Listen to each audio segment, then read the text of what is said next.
Gracias por continuar con nosotros aquí en la televisión pública. Les decíamos que vamos a hablar de la extranjerización de la tierra, porque en Uruguay ha generado una transformación profunda en el agro nacional, con más de 7 millones de hectáreas transaccionadas entre 2000 y 2023. Y estos son datos oficiales. Capitales extranjeros, principalmente que llegan desde Brasil, de Argentina, de Estados Unidos y también de Europa, han adquirido tierras fértiles, tanto para producción agrícola como forestal, y esto ha favorecido la concentración de la propiedad en manos de grandes corporaciones. El fenómeno plantea tensiones en torno a la soberanía alimentaria, por ejemplo, al acceso equitativo a los recursos naturales y también al modelo de desarrollo rural. La pregunta es, ¿qué implicancias tendrían futuras implicancias tendría este proceso para el país y también para las comunidades que pretenden seguir en el campo? Ana María Misraji, buen día. Muy buenos días, sí, efectivamente. Vamos a hablar de la concentración de la tierra. El 10% del suelo está en manos de 30 empresas. Y además hay 65 grupos empresariales que controlan 2.200.000 hectáreas. Dentro de estos grupos empresariales incluso hay inversiones de estados extranjeros.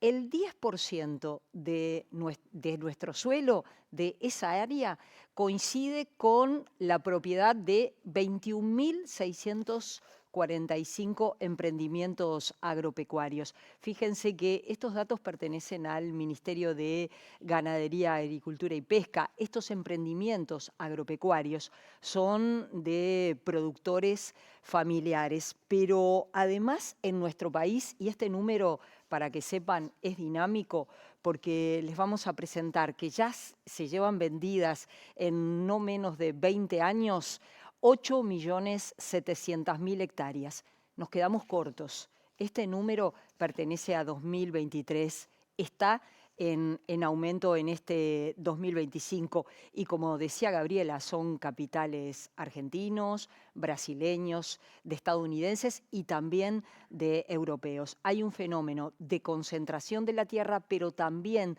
de extranjerización de la tierra. Y además que en 19 años, entre 2000 y 2019, hay otro número más. Las personas físicas perdieron 2.150.000 hectáreas, mientras que las sociedades anónimas ganaron 2.100.000 hectáreas. Es un cambio en la configuración del desarrollo productivo uruguayo. También ustedes se preguntarán qué pasa con el Instituto de Colonización. Bueno, tiene en propiedad del Estado 400.000 hectáreas y además hay propietarios privados que están dentro de la ley de colonización que retienen otras 150.000 hectáreas. Nosotros esta mañana en Cinco Sentidos invitamos al ingeniero agrónomo Gabriel Oyarzábal, porque con él, que es docente e investigador de la Facultad de Agronomía, nos proponemos hablar precisamente de las ventajas y las desventajas de que la tierra en nuestro país esté cada vez menos en manos de uruguayos, más en manos de extranjeros y a la vez que esté concentrada. Bienvenido, Gabriel, un gusto recibirte esta mañana. Bueno, esto es una realidad, es una nueva configuración del campo uruguayo. Yo decía en esta línea que es 2000-2019.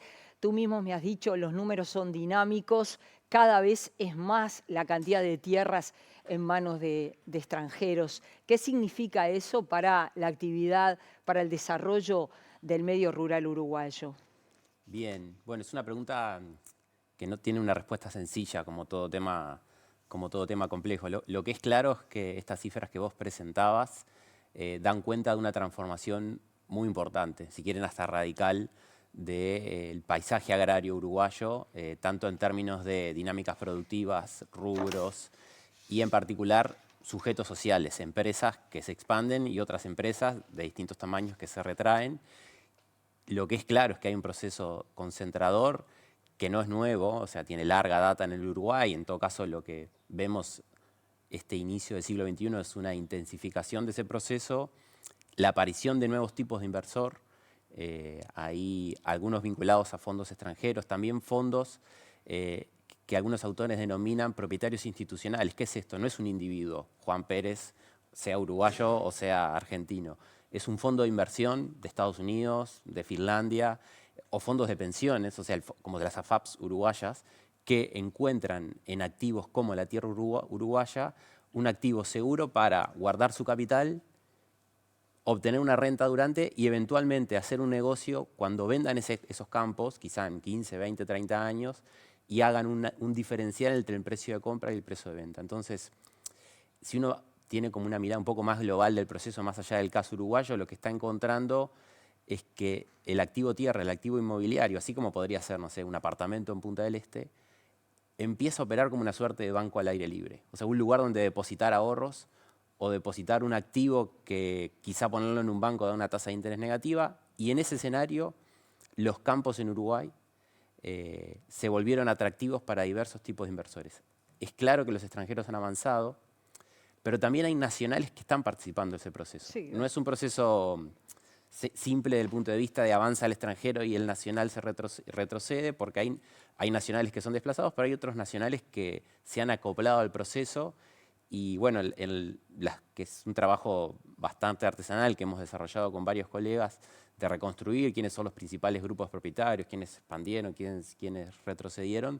También Se puede decir que dentro de los grupos económicos están las empresas forestales, por ejemplo. eso sin lugar a dudas. Y hoy, si miramos los privados, los más grandes son los forestales, que están las que son más conocidas, que controlan las plantas de celulosa, UPM, Montes del Plata, pero también hay un grupo económico uruguayo muy importante que es la familia Otegui, que controla arriba de las 100.000 hectáreas. Esto para decir que, más allá de los nombres particulares, que hay grupos económicos grandes, tanto nacionales como extranjeros. El proceso incluso nos muestra, hay transacciones de este año que muestran a uruguayos comprándole campos argentinos. Entonces, si bien los extranjeros, como tendencia general, se han expandido, también hay uruguayos que se han integrado al proceso. Entonces, ahí a mí me gusta como en el análisis ir más allá de la cuestión de la cédula, digamos, y mirar más las formas productivas, las formas societarias, las lógicas de negocios. Claro, porque, a ver, si son todos uruguayos, pero en realidad tienen un fondo de inversión, bueno, tenemos un caso muy resonado este año en la actividad agropecuaria, que eran fondos nacionales. Sí, totalmente, como es el caso de Conexión Ganadera. Que llegó a manejar 100.000 hectáreas. No comprando la tierra, bajo arrendamiento, pero en un fondo muy grande, manejado por nacionales, y bueno, ya sabemos en qué terminó ese asunto. Y a la vez hablábamos, por ejemplo, de qué pasa con el Instituto de Colonización, que decíamos 150.000 hectáreas de propiedad de colonos que están dentro de la ley de colonización. Quiere decir que tienen parámetros, no se puede vender de cualquier manera. Y después 400.000 hectáreas más que colonización tiene alquilada al colono. Pero estamos hablando de menos de 600.000 hectáreas y manejábamos cifras de que en el Uruguay en realidad ya hoy hay más de 9 millones de hectáreas vendidas a esto que vos decís, extranjeros, nacionales, sociedades anónimas, grupos de inversión, que tienen una concepción del desarrollo productivo también. Sí, claro. O sea, para poner un dato de contexto, para que los números no suenen como, para poder como identificar mejor la magnitud, Uruguay, según el Censo Agropecuario 2011, ahora se están por publicar los datos del Censo Agropecuario 2024, pero el último que tenemos con datos cerrados es de 2011, relevó 16,3 millones de hectáreas en producción. Y esa cifra es más o menos la misma del último siglo. O sea, Uruguay tiene la frontera agropecuaria cerrada. No es como la Argentina, Paraguay, Brasil u otros lugares del mundo donde hay posibilidad de expandir la producción con costos ambientales y sociales, pero sobre ecosistemas que no estaban integrados. En Uruguay, como la frontera está cerrada, cuando alguien se expande, alguien retrocede. Y en ese escenario general, como bien decías, las estadísticas que publica el Ministerio de Ganadería dan cuenta que desde que el registro se lleva de forma sistemática hace 25 años, más de la mitad del territorio cambió de manos. O sea, 9 millones de hectáreas, en un total 16, cambiaron de manos. A veces puede ser un mismo campo que se vende más de una vez dentro del periodo. Eso nos da una cuenta que si uno saca la foto en el año 2000 y vuelve a sacar la foto hoy, el paisaje de propietarios de la tierra cambió mucho, quizá como nunca antes, o por lo menos desde que hay registros en la historia agraria del Uruguay. Y en ese escenario, como vos bien decías, colonización, más allá de tener un rol social importante, en términos de la estructura agraria no mueve la aguja. Estamos hablando de entre 2 y 3% de la superficie agropecuaria. Entonces, ahora ha habido mucha polémica en torno a la compra de una estancia de 4.000 hectáreas. Estamos hablando de 4.000 hectáreas cuando, en un año, cuando los negocios de compraventa de tierras el año pasado fueron 300.000 hectáreas. O sea, la intervención del Estado en esta compra puntual no mueve la aguja. O sea, claramente no es que el Estado está concentrando para sí buena parte de la superficie agropecuaria del Uruguay. Si uno se va muy atrás en el tiempo, cuando los datos, siempre cuanto más atrás nos vamos, son menos precisos, pero hay estimaciones de que cuando se crea el Uruguay, hace 200 años, más del 75% de la tierra eran suelos fiscales. Claro. O sea, no había propiedad privada. La propiedad privada es un proceso histórico que se dio sobre todo en la segunda mitad del siglo XIX y comienzo del siglo XX, que consolidó hoy un tipo de institución que es propietarios privados del suelo, que son los que llevan adelante mayoritariamente la producción agropecuaria. Y ahí colonización juega un rol, en todo caso, de mitigación o de suavizar los procesos de concentración, de generar condiciones más favorables para el acceso a la tierra, en particular pagando rentas subsidiadas, a un tipo particular de explotación agropecuaria de gestión familiar, lo que solemos denominar el productor familiar, y que en los términos de colonización son los colonos, ¿no? Los beneficiarios de la política de colonización. En el Uruguay hay una preocupación por retener a los productores familiares. Yo recién presentaba, ¿no? Es decir, este modelo de negocios es lo que prima, y la producción familiar retrocedió en nuestro país. El objetivo es revertir esa situación. El tema es si están dadas las condiciones para que esta forma de producción se mantenga, la producción familiar, digo, se mantenga en el medio rural. Bueno, si uno mira la tendencia, este proceso arranca en la mitad del siglo XX. O sea, estábamos hablando de 60, 70 años en que el tipo de explotación agropecuaria de gestión familiar, lo que llamamos el productor familiar, viene retrocediendo. De más de 60.000 establecimientos en la década del 70 a, hay que ver qué dice el último censo, pero vamos a andar en el torno de los 20.000. O sea, estamos hablando de 40.000 establecimientos agropecuarios aproximadamente, cuando uno compara las puntas de los últimos censos agropecuarios para los cuales se puede procesar la información, que han desaparecido. O sea, va más allá de lo que ha pasado a comienzos del siglo XXI.